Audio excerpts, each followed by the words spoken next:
此后我失忆了，但魂魄却被禁锢在了一个法医的身边。我亲眼看他解剖我残破不堪的尸体，没有眼球，没有手指，没有内脏。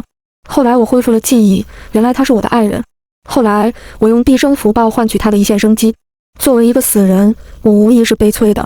我失去了所有的记忆，我不记得自己的名字，不记得自己的身世，不知道自己是否还有家人。我甚至记不清自己到底是怎么死的。我原本早就应该被区域的鬼差带走，喝下孟婆汤，踏上奈何桥。可那鬼差却只是瞧了我一眼，随后同情一般对我道：“可怜啊，生前死得惨，死后却记不得生前事，但可惜我不能带你走。像你这般记不得生前事的鬼魂，喝不了孟婆汤，过不得奈何桥。想要投胎，你必须得恢复记忆，可能是刚死，我的脑袋还有些混沌，对鬼差说的话我半知半解。但我倒是听懂了他最后一句话：7天内，头七之前若是我没能想起生前事，那么我就会灰飞烟灭。也就是说，7天内若是我恢复不了记忆，我就真的死得透透的了。我有些迷茫，对于我这样一个连名字都不记不得的鬼，想要在7天内恢复记忆几乎不可能。或许是看我可怜，鬼差叹了口气，他说：“或许我应该先找到自己的尸体，至少可以知道自己到底是怎么死的。”我白了他一眼，我连自己叫什么都不知道，怎么死的对我来说重要吗？就算知道了又能怎么样？我还不是一样活不过来了。不过我却觉得他让我先找到尸体这句话有些道理。鬼差问我还记不记得什么地方，他可以送我过去。我觉得这个鬼差话真的很多，不过我倒还真记得一个地方。我也不知道为什么我明明都失了忆，什么都不记得了，脑子里却唯独记得这一条路。心底里面似乎有个声音在说着让我去那，让我一定要回去。可我记不清那个地方是哪儿，叫什么，也不知道心底那个声音为什么一定要让我去那儿。我只是跟着记忆里的路去走，一路飘啊飘，直到停在了一个警局门口。好家伙，我都不知都应该是夸你还是笑你。你居然还记得，有困难找警察，可有什么用？你现在是个鬼啊！鬼可不归警察管。我也不知道这个鬼差为什么一定要跟着我，我觉得他很闲。我没有理他，径直走进了警局。我总觉得这里面或许可以找到我想要的东西。我飘进了警局。我下意识想要找人问些什么，停到一个穿着制服的年轻女人面前，她面容说不出的疲惫。我伸出手想要拍一拍她，可却直接从她的肩膀穿了过去。我现在是只鬼，鬼是碰不得到活人的。一旁的鬼差倒是满脸同情地拍了拍我的肩膀。别难过，我刚死的时候也这样。有些死人可能死了好多天都没有意识到自己已经死了。我敷衍地应了一声。却见一个穿着白色大衣的女人满脸担忧地走了过来，将手里的文件递给了年轻女人，随后着急道：“小玉姐，上头已经在崔安警官的尸检报告了，您要不去看看徐医生？他已经待在解剖室很久了，我们想帮忙，可他不让我们进去。”我去看看。被叫做小玉的女人叹了口气，随后拿着手中的文件便朝着里面走去。我也不知道为什么，竟就这么鬼使神差地跟上了他，跟着他来到了一扇门前。他伸手拧门，可却发现门已经从里面反锁。尝试几次已经打不开门后，他顿时着急起来，拍打着门，对里面喊道：“徐柏林，你把门开开！我知道顾苗死了你很难受，可我的难受不比你少，我们所有人的难受都不比你少。我不相信你不知道，顾苗他奄奄一息从车上被人丢下来，撑了一口气，爬了那么远，爬到警局，到底是为了什么？他的身上一定藏着要给我们的情报，他用命换来的情报，你不能让他的牺牲变得毫无意义。”小玉拍打着门，几次哽咽到说不出话。话落，他再也无法抑制住自己的情绪，靠着墙蹲下去，捂嘴痛哭。啪嗒一声，解剖室的门开了，里头走出一个穿着白色大褂、面无表情的男人。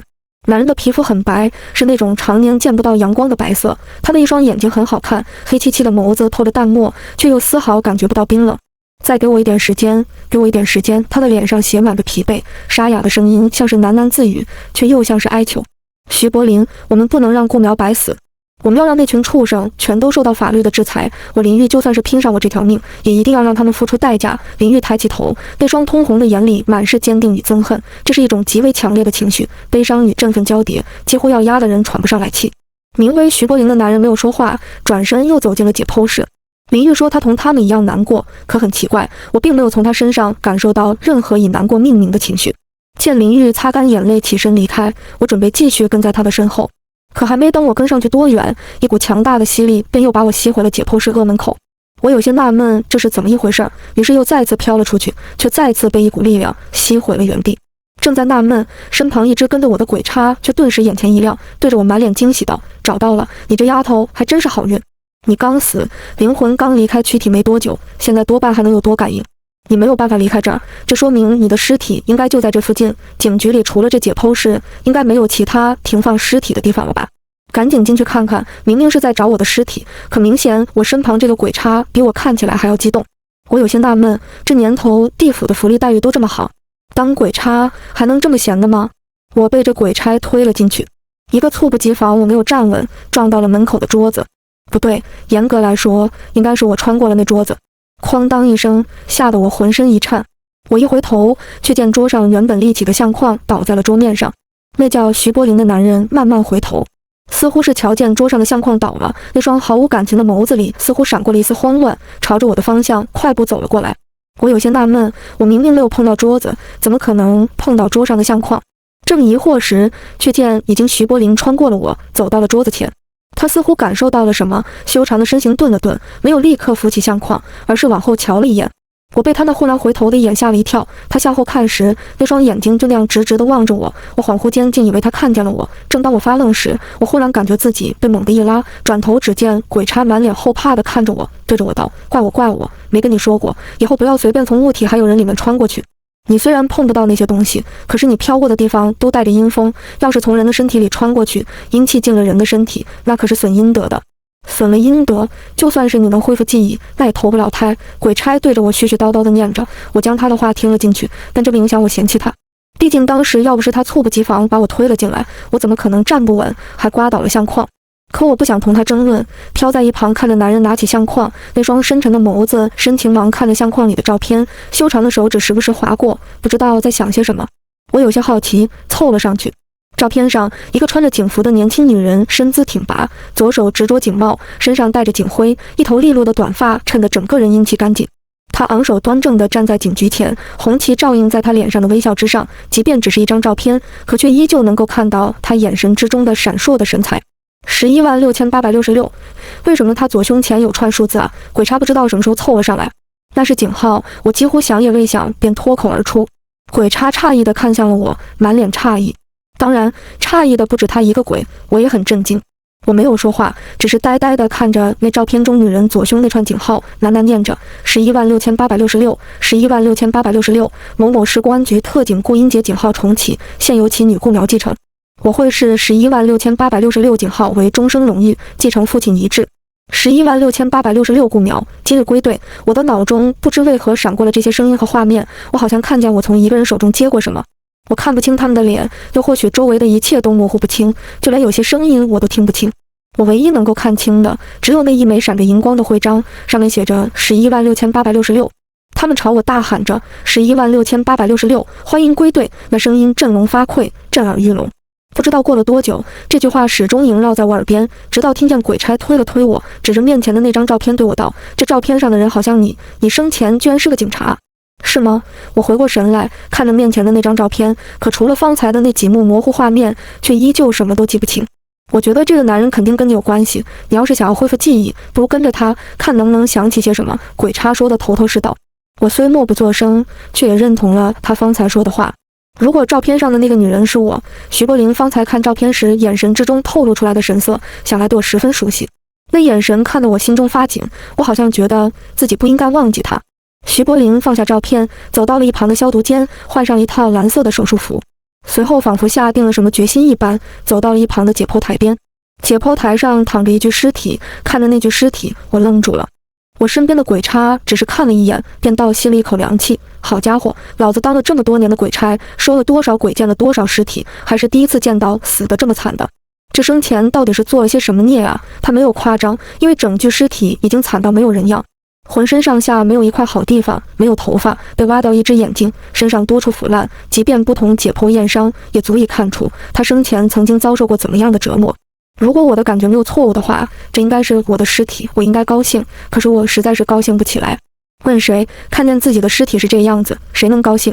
似乎是意识到自己方才那句话说的有些过分，鬼差咳嗽了几声，随后对着我满脸同情：“妈，这做鬼啊，还是要看开一点。至少咱们总算是知道你是怎么死的了。只要能够知道你生前都做了些什么，那离你恢复记忆转世投胎还远吗？咱们……我跟他熟吗？鬼差试图给我加油鼓劲，来让我看开一些。我觉得我没有让他滚蛋，已经是我能够给他极大的礼貌。不过这做鬼做人多少应该都一样。强烈的好奇心驱使，我也很想知道我死前到底都做了些什么，为什么会死得这么惨。我觉得这个答案恐怕只有徐柏林可以给我了。我漂浮在徐柏林的对面，他就站在解剖台前一动不动。他低着头看着我的尸体，解剖台上的灯光太过刺眼，我看不清他此刻的表情。不知道过了多久，他才终于有了动作，拿起一旁的手术刀，应当是终于要开始解剖我的尸体。可他停下了，拿着手术刀的手停在了我的身体上空。我听到了他此刻的呼吸越来越重，越来越急促，我能够感觉到此刻他握着手术刀的手正在不停颤抖。他的另一只手握成了拳头，他似乎在压抑着些什么，颤抖着深吸一口气后，那把悬在我身体上方的手术刀终于缓缓落了下来。他用手术刀一寸寸划开我的皮肤，尽管他在竭力控制，可他的手却依旧在抖。我想我应该是这个世间第一个亲眼看着自己的尸体被解剖的鬼了。身旁的鬼差的眼神一个一个劲地往我脸上飘，可能是想看看我此刻看着自己的尸体被解剖时会露出什么样的表情，可我却始终无动于衷。我也不知道为什么，或许是失去记忆的原因，我此刻的心里竟没有丝毫波澜。徐柏林的动作很轻，却很熟练。他一寸寸仔细地查看着我身上的每一处地方，由外向里，每看一处，他的眼睛变红1度，身上颤抖的幅度变强1度。也不知道是不是头顶灯罩的缘故，即便是在这微凉的房间，他的额头上也满是细密的汗珠，聚集在眼角，滑落下来。我不知道过了多久，他放下了手中的手术刀，整个人似乎精疲力尽。他踉跄着走到了一旁的工作台前，只是几步路的距离，他却摔倒了3次。他颤颤巍巍地摘掉自己手上的手套，拿起桌上的钢笔，喉头滚动几次，看着面前的尸检报告，停顿了许久，仿佛不知道该如何下笔。墨水浸透了纸张，混着他眼角落下的那不知是汗水还是泪水，慢慢晕染开来。他终于动了笔，可笔下的字却歪歪扭扭不成样子。他的字应该是顶好看的才对。我的脑中不知为何蹦出来这样一句话，可那歪歪扭扭、断断续续的字，实在跟好看挂不上钩。密密麻麻的字占满了整页的尸检报告，满页的字歪歪扭扭，可唯独只有死者姓名那一栏的名字写得极为工整漂亮。顾苗，这应当便是我的名字。他停下笔，手中的钢笔不知为何摔落在了地上。他低头盯着那支钢笔出神，也不知道在想些什么。直到门外响起敲门声，他这才回过神，拿着那份尸检报告起身准备开门。可他的手心应当是有汗，拧了好几次门都没有办法将门扭开，只好用手在衣服上蹭了蹭，这才拧开了门。什么事儿？徐柏林的声音有些阴哑，门口的小警察有些担忧地看了一眼他，随后小心翼翼道：“徐法医，张局说叫您拿上尸检报告去会议室开会。”我知道了，等我换身衣服。说罢，不等门外的小警察说好，他又一次关上门，脱掉身上的手术服，换上白大褂，徐柏林走出了解剖室。我原本想要跟上去，可一想到方才发生的事情，我飘出解剖室的速度便慢了不少。你干什么？怎么磨磨唧唧的，还不赶紧跟上去，看看他们开会会不会说些你生前的事儿？见我在解剖室门前磨磨蹭蹭，鬼差有些着急。你确定我出得去？我撇了撇嘴，也不知道方才是谁说我死了没多久，灵魂跟身体还有感应的。怎么出不去？你方才离不开这里，是因为你的灵魂感应到了尸体的所在，告知你尸体在附近罢了。现在既然都已经找到尸体，确定你已经死得透透的了，哪里还有不能离开的道理？我觉得我没听懂，只觉得死人的世界还真是复杂。可我懒得同他问清楚，毕竟只要能离开这里就行。我从解剖室飘了出去，果真没再感觉到方才那般拉扯感。我迅速跟上徐柏林的步子，跟在他身后走进了一个会议室。会议室里很多人，此刻众人的脸上满是疲惫。见徐柏林走进来，最前面胡子拉碴的男人抬了抬手示意他坐。小徐，顾苗的尸检报告出来了吗？男人的眼睛里满是红血丝，一看便知道一定是熬了几个大夜。徐柏林没有说话，只是点了点头，将手中的那份尸检报告递了上去。男人接过尸检报告，打开后又抬头看了徐柏林一眼，叹了口气，却终究没有说什么，低头看着手中的那份尸检报告，仔细辨认起来。3根肋骨被钝器敲碎，右耳被利器所割，左眼眼球、肾脏丢失，8根手指被砍掉，大腿骨被钝器砸断。男人一条条念着，每念一条浑身一颤，直到看到最后，他手中的烟落到了地上，气愤得浑身发抖。安他非命，那群畜生给他注射了安他非命。他像是不可置信一般看向徐柏林，像是再三确认这是否是真的。众人的视线此刻都聚集在徐柏林的身上，似乎想要从他的口中听到一句否定，可他却点了点头。林玉的眼眶又一次通红。早在男人一条条将我所受的那些伤都念出来的那一刻，林玉便已经浑身颤抖，哭到不能自已。安他非命，顾苗他那群畜生，那群畜生简直不是人！林玉握紧拳头，一下下猛地捶击着桌面，似乎那桌子便是将我折磨致死的畜生。可那桌子承受不住他的怒火，这间办公室也压抑不住所有人心中的愤恨。安他非命是什么？一种能够让人始终保持清醒的精神类药物。我几乎是脱口而出。鬼差点了点头，像是恍然大悟，随后像是终于回过神来，猛地看向了我。你，也就是说，你在被那群家伙折磨的时候，全程都是清醒的？被人活生生的挖眼睛、断肋骨、掏内脏、切手指，那群折磨你的家伙简直不是人。你放心，等他们死了，老子一定要禀告阎王爷，让阎王把那群家伙先丢进忘川河里走一圈，然后再把他们丢进18层地狱，最后再让他们进畜生道，永世不得为人。鬼差很生气，一直为我抱不平，咒骂着那群折磨我的畜生。我被他这副样子弄得哭笑不得，伸出手捂住了他的嘴，示意他噤声。你不是说骂人损阴德？为了一群畜生损了自己的阴德，可不算划得来。我朝他笑了笑，又转头看向这办公室的一众人。为首那男人放下手中的尸检报告，像是想起什么一般，再次朝着徐柏林道：“小徐，除了这些，你还有没有从顾苗的身上搜出什么？”汉白宫明面上做着建材生意，可这明面下是脏污交错，层层相互。要想一网打尽，咱们必须要拿到最关键的证据。顾苗最后一次和局里联络时曾提到过，他已经掌握了重要证据。以他的性格，要是我没猜错，他一定是提前将这些东西藏了起来，撑了一口气爬到警局，多半便是为了提醒我们。男人的话没有说完，便被生生咽了下去。所有的人目光此刻都聚集在徐柏林的身上，可徐柏林却是摇了摇头。我没有在顾苗的身上找到任何东西。徐柏林的语气很平静，可却让人觉得有些不寻常。周围原本期待的目光，此刻都纷纷暗淡了下来。或许顾警官只是在自己生命的最后一刻都想要回警局吧。一名小女警哭红了眼睛，哽咽着声音低下了头。不会的，顾苗不是那种会做无用功的人，他在生命最后一刻还要爬回警局，一定是要向我们传递什么信息。林玉从椅子上站起来，转头看向徐百灵。百灵，你了解顾苗，我知道顾苗当初和你约定过，如果有一天他因为卧底失败因公殉职了，他的尸体一定要由你来解剖。你是最了解他的人，也是顾苗最信任的人，你一定能够理解顾苗要向我们传递的信息。林玉的脸上带着恳切的期待，可与其说是期待，不如说是恳求。你说这个徐柏林跟你到底是什么关系啊？看着林玉话里的意思，他跟你的关系好像不一般啊。鬼差用胳膊肘碰了碰我，露出八卦般的表情。我看着面前男人垂眼沉吟的模样，习惯在思考和焦虑时玩弄手指的动作，我的脑袋里又一次闪过了一幅画面。徐柏林，你别老给我板着个脸，再给我脸色看，你信不信我大嘴巴抽你？徐柏林，别不知好歹呀！姑奶奶这是给你机会跟我在一起。百灵答应我，如果有一天我外出任务回不来了，那么我的尸检一定要你来做。我知道这对你来说很残忍，可是在这个世界上，你是我最信任的人，也是我心里最优秀的法医。徐柏林，这个任务我必须去，你相信我，我一定能全心全意回来的。等我回来，咱们就结婚。这些片段零零碎碎，混乱不堪。看着眼前男人那张愈发清晰熟悉的脸，我的心竟没由来的一阵揪痛。徐柏林应该是我的爱人。我伸出手想要触碰面前的男人，可还未等我触及到他，他便从凳子上站起，眼神里多了几分我看不懂的神情。林玉把顾苗被人从车上丢下，爬回警局，这一路上的监控放给我看，他只丢下了这一句话，便双手插兜，不顾众人走出了会议室。林玉朝着为首的男人点了点头后，也跟着走了出去。两人回到办公室，林玉将我被人丢下车一路爬回警局的监控调处，随后看了眼专注盯着视频的徐柏林，欲言又止道：“这车没车牌，我们根本查不到这辆车的主人是谁。他们把顾苗扔在那，估摸着就是为了挑衅警方。这毫无疑问一定是汉白宫的那群畜生做的。我觉得顾苗应该是知道什么事情，不然他们不会用那种办法硬生生折磨了他30多个小时。我知道，我比你们所有人都了解他，我就飘在徐柏林的身后，看着他盯着电脑，眼睛一瞬不眨，仿佛根本不愿意错过一个画面。他便这样看了一遍又一遍，看着我浑身赤裸、满是伤痕的从一辆没有车牌的面包车上丢下，看着我被街道上的群众围观，却又硬撑着一口气，支撑着破烂的身体，一点一点地朝着警察局的方向爬去。看着我爬到警察局的门口，朝着前方伸出手，睁着眼咽下了最后一口气。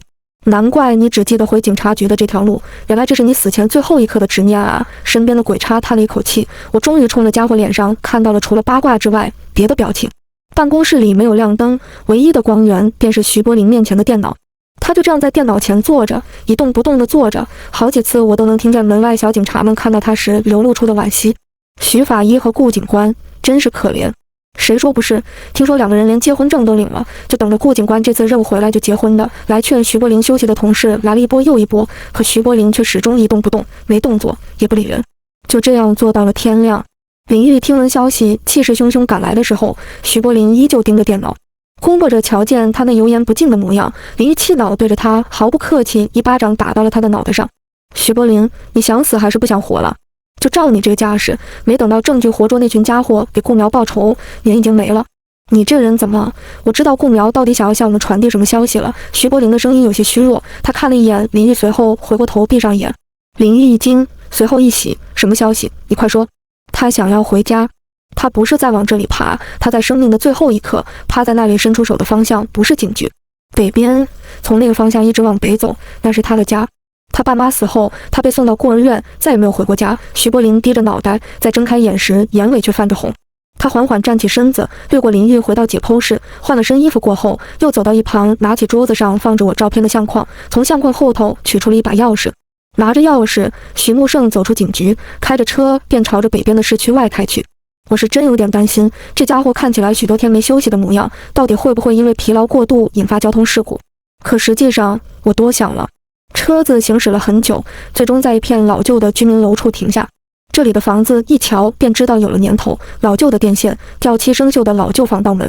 几个上了年纪的爹爹婆婆坐在楼梯口，摇着扇子唠唠家常。我便跟着徐柏林，看着步履缓慢地往里走着，拐进一栋门楼，上了3层，停在了门口。防盗门上的福字已经掉了颜色，春联上也被各种小广告贴满，瞧着便知道这房子空了许久。徐柏林从兜里掏出钥匙，插进了已经生锈的锁孔，拉开门走了进去。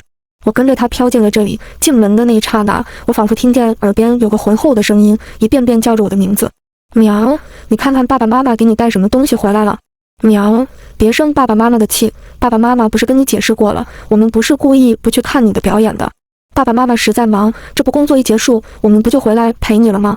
好好好，下次爸爸一定去看你的舞蹈表演，我们约定好了。苗，你在柜子里躲好，只要妈妈不叫你，你就不要出来。苗，乖宝贝，你记住，不管发生什么事儿，爸爸妈妈永远爱你。喂，你怎么哭了？一旁的鬼叉伸手在我的眼前晃了晃，我的耳边那陌生却又熟悉的声音和话语，让我的心脏一阵阵抽痛。我茫然地转头看向一旁好奇看着我的鬼叉，抬手抹了一把自己的脸，才意识到我竟真哭了。你是不是想起了什么？看着眼前令我格外熟悉的房子摆设，我点了点头。这里应该是我的家。我擦干了脸上的眼泪，跟着徐柏林走进了一个房间。房间里的摆设十分简单，一张木头做的书桌，一张粉色的小床，床头摆满着布娃娃，只是都落满了灰尘。徐柏林在房间里走了一圈，这里摸一摸瞧一瞧，似乎是在找些什么东西。鬼叉有些纳闷，跟着他满房间转，却是一头雾水。他在找什么？应当是在找我藏起来的东西。我站在门口，朝着徐柏林飘了过去，没有注意，又不小心从床边穿了过去，弄倒了一个娃娃。那娃娃滚落到了床下，徐柏林一愣，弯下身去捡，下一瞬像是看见了什么东西，也不顾地上的灰尘，跪在地上俯身去拽。一个红色布袋被他从床架上拽了下来，徐柏林打开布袋，便瞧见里头装着一个 U 盘，除此之外还有一封信。从布袋里拿出那封信，徐柏林的手有些控制不住的颤抖，他几乎没有丝毫小心翼翼地撕开信封，拿出里面的信纸，展开读了起来。不用多想，我便知道这封信一定是我写给徐柏林的绝笔。可我也很好奇，我究竟会写些什么给他。于是我凑了过去。百灵亲戚，没想到吧，我居然会给你写信。其实我也没想到，我居然有一天会同你写信，也不知道用这种老掉牙的方式，你会不会笑我。但是我管不了这么多了。你打开这封信的时候，我应该已经死了。很抱歉，不能履行同你定下的约定，这应当是我这辈子最后悔的事情。我不是一个会喜欢说肉麻话语的人，我知道你应当也不喜欢听那些酸牙齿的话。我知道你是一个法医，一个坚定的唯物主义者。可是百灵，我还是想对你说，唯独和你，我想要和你有下辈子。百灵，记住我们曾经的约定，要对得起党，对得起人民，对得起我们曾在红旗下的宣誓，对得起我们胸前的警徽。这辈子遇见你，我顾苗不后悔。别惦念着我，向前走，别回头。我一旁的鬼叉已经哭得不像样子，可我的视线却早已不在信上。徐柏林依旧一言未发，甚至连表情也依旧没有什么变化，可那信纸的边缘却早已被他抓得破烂。他的抬起手，指尖微微颤抖，抚上那信纸上的字迹，一点点细细摩挲后，又将那信纸重新叠好，放进了他左胸的口袋。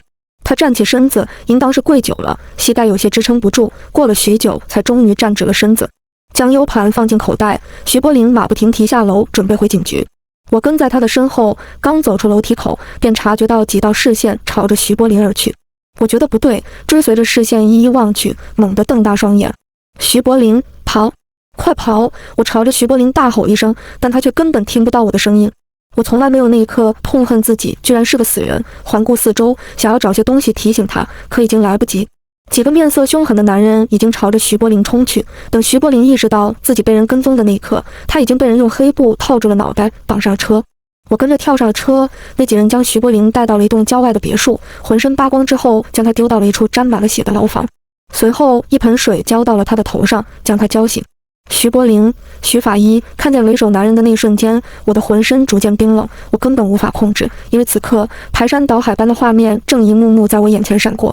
我被人发现身份，丢到这里，被面前的畜生注射安他非命，被挖眼睛，用铁板打断肋骨，被人用刀割开肚子，活生生取走肾脏，被打断大腿，割开皮肤。我想要昏迷，却被迫清醒。我痛到麻木，疼到脑袋之中一片空白，我的嗓子已经发不出声音，甚至大小便失禁，没有了思考的能力。我想起来了，我全都记起来了。3年前，我接到上级的任务，潜入本市最大的娱乐场所白汉宫，想办法收集白汉宫幕后老板沈三私下走私毒品、贩卖人口的犯罪证据。这些年，我里应外合，暗中收集到了不少沈三的罪证，也一路直升，成功打进了白汉宫高层，有了一定的话语权。3月前，我接到了上面给我的最后一个任务。他们听说沈三的手里有一本账本，上面记录了所有他这些年为了疏通上下关系所贿赂的人员名单和金额数量，其中还包括了他运用不正当手段洗黑钱的渠道和具体数额。上面要求我必须想办法拿到那份账目，只要账目到手，那么不止沈三，那些在沈三背后所有见不得光的关系网都会被一起铲除。可就当我想办法拿到沈三手里的那本账目，将它藏起来，准备联系上级收网的时候，我暴露了。我被沈三抓了起来，他不是傻子，自然知道我的手里已经掌握了他所有的犯罪证据，并且将那些证据藏了起来。为了逼问出那些东西的下落，沈三将我关进了别墅的水牢，整整3天3夜，泡到浑身浮肿，可我依旧咬死不说。最后彻底惹怒了沈三。徐法医，知道这是哪儿吗？我就是在这儿折磨的顾苗。你这个畜生！徐柏林双眼爆红，再也抑制不住心中的怒火，朝着沈三咆哮。沈三笑得猖狂，他命人将徐柏林吊起来，随后猛地一脚踹中徐柏林的腹部，将他踹得飞起。徐法医，我如果没调查错的话，你跟顾警官2个人应该是夫妻吧？他这人可真是有意思，好好的一个缉毒警，偏偏找了个法医。看来他是明知道有一天自己会死，提早给自己留后路啊。我倒是想问问你，解剖顾苗尸体的时候是一种什么样的感受啊？我知道你们法医的你能耐，我对他用的那些手段，你应该全都推出来了吧？能硬生生抗住38个小时还不死的，他顾苗是我见到的第一个。沈三撑着下巴，似乎是在回味着那天折磨我时的场景。徐柏林此刻被整个吊在空中，双手双脚全部被绑住，整个人极其狼狈。沈三被顾苗抓着把柄，却什么都掏不出来，你那个时候是一种什么感觉呀？我知道你抓我是为了什么，你想要顾苗藏起来的证据，而我也知道那东西被顾苗藏在哪里，可我就不告诉你。徐柏林的嘴角扬起一抹笑，像是嘲笑一般挑衅着沈三。沈三果不其然被挑起了怒火，朝着徐柏林像打沙包一般挥舞着拳头。你们2个真他妈不愧是一对。行啊，都他妈不说是吧？都他妈是硬骨头是吧？老子今天倒是要看看你这把骨头到底有没有顾苗的硬。沈三说着便招呼人拿来了家伙。我大概是知道接下来会发生什么，可我却在诧异徐柏林方才究竟把 U 盘丢到了哪里。他不是把 U 盘拿下来了吗？别想了，徐柏林比你还要早发现有人埋伏，他在被绑前把 U 盘塞进车子的座位底下了。反倒是你，既然恢复记忆了，也该跟着我走了。回过神的时候，鬼差已经将我拽到了外面，牢房里已经传出了徐柏林隐忍的吼叫，那叫声让我心惊，浑身颤抖。我的思绪几乎不能凝结，我了解沈三的手段，我根本不敢去想徐柏林此刻正在遭受我曾经遭受过的一切。以你这辈子积攒的功德，下辈子肯定能够投身到一个顶好的人家，什么都不用干就可以享一辈子福。不过呢，这都是你应得的，谁叫你怎么了？鬼差拽不动我，絮絮叨叨的回过头，看见的便是我紧握起的双拳和满脸抑制不住的泪水。我看着他，像是下定了一个决定，对着他一字一句恳求道：“有没有什么办法能够让我救他？”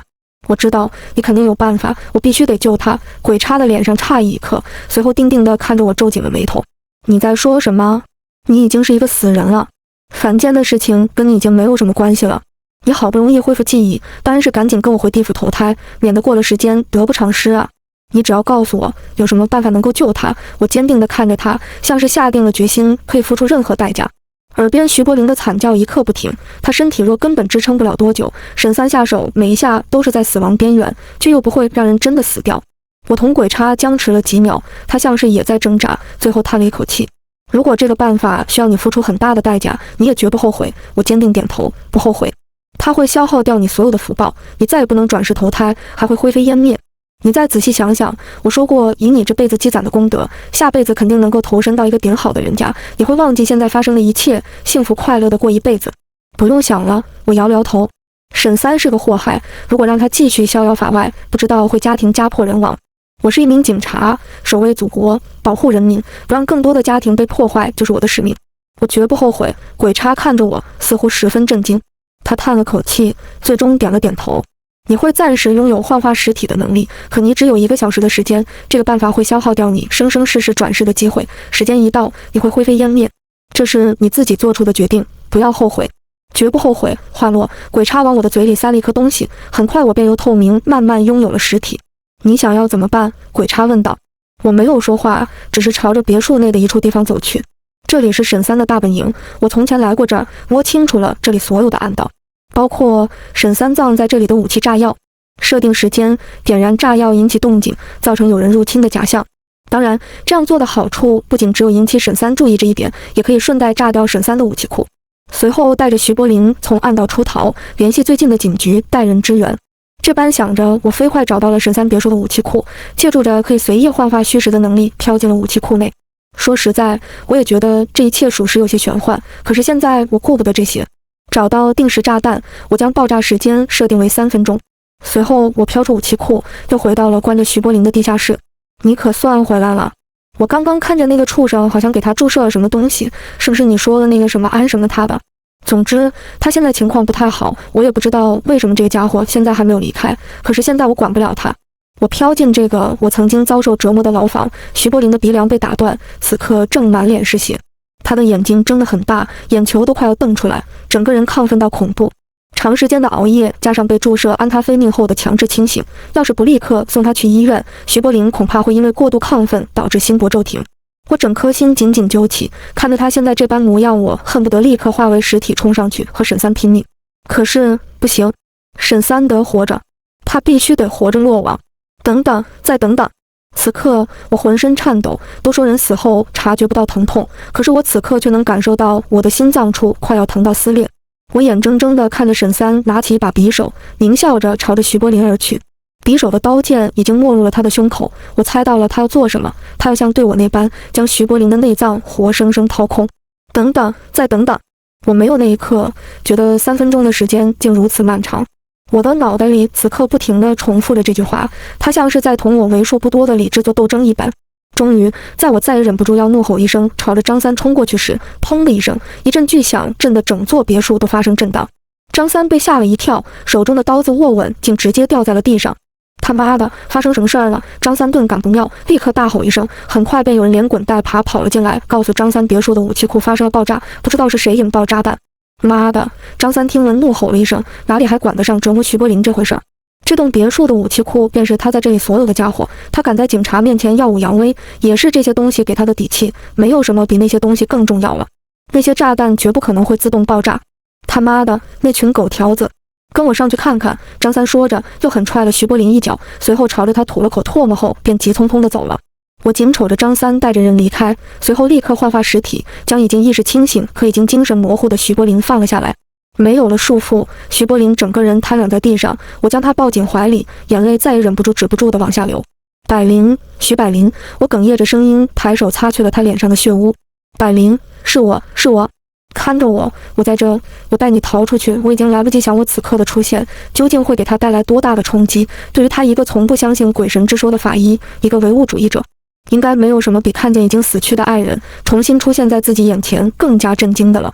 苗，顾苗，是你吗？徐柏林的视线逐渐清晰，他原本失神的眼中在看到我的那一刻慢慢恢复了光亮。他好像并没有那般震惊，可却像是找到了什么失而复得的东西一般，紧紧握住了我的手。是你，真的是你。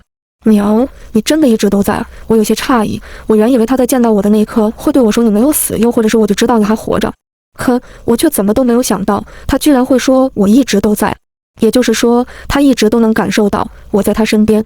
我一直都在，以后也是。我握紧了他的手，朝着他露出一个安心的笑容，随后架着他的胳膊将他从地上架了起来。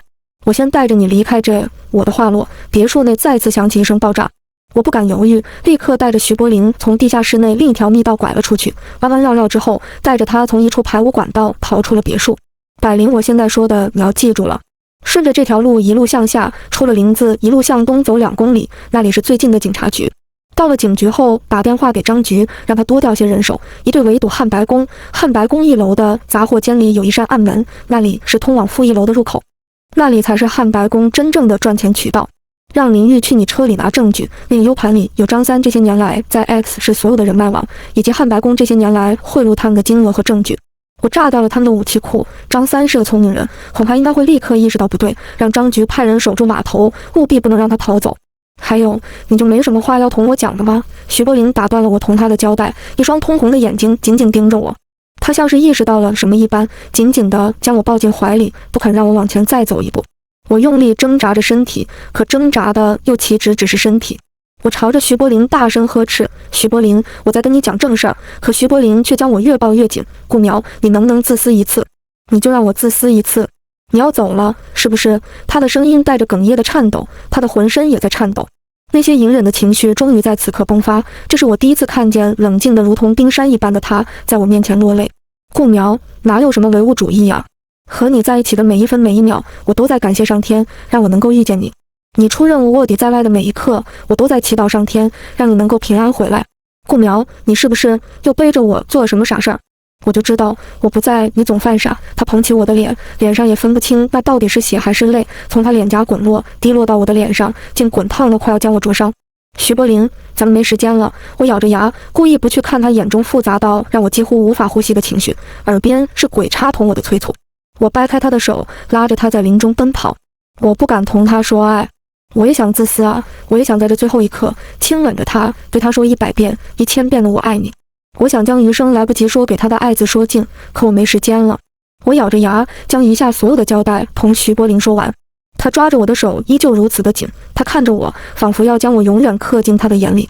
可我挣脱开了他的手，原因无他，我所有要同他说的话已经说尽了，我的时间也到了。见我挣脱开他的手，徐柏林的脚步停了下来，他的背影无比惊慌，他想要回头，可却被我制止。徐柏林，向前走。我的声音异常的平静，我也不知道为何，在即将魂飞魄散的这一刻，我感受到的并不是所谓的惊慌，而是格外的平静。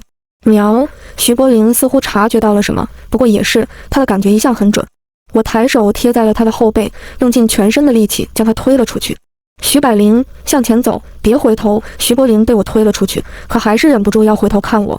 徐柏林，我能够感觉到自己的身体已经在慢慢消散。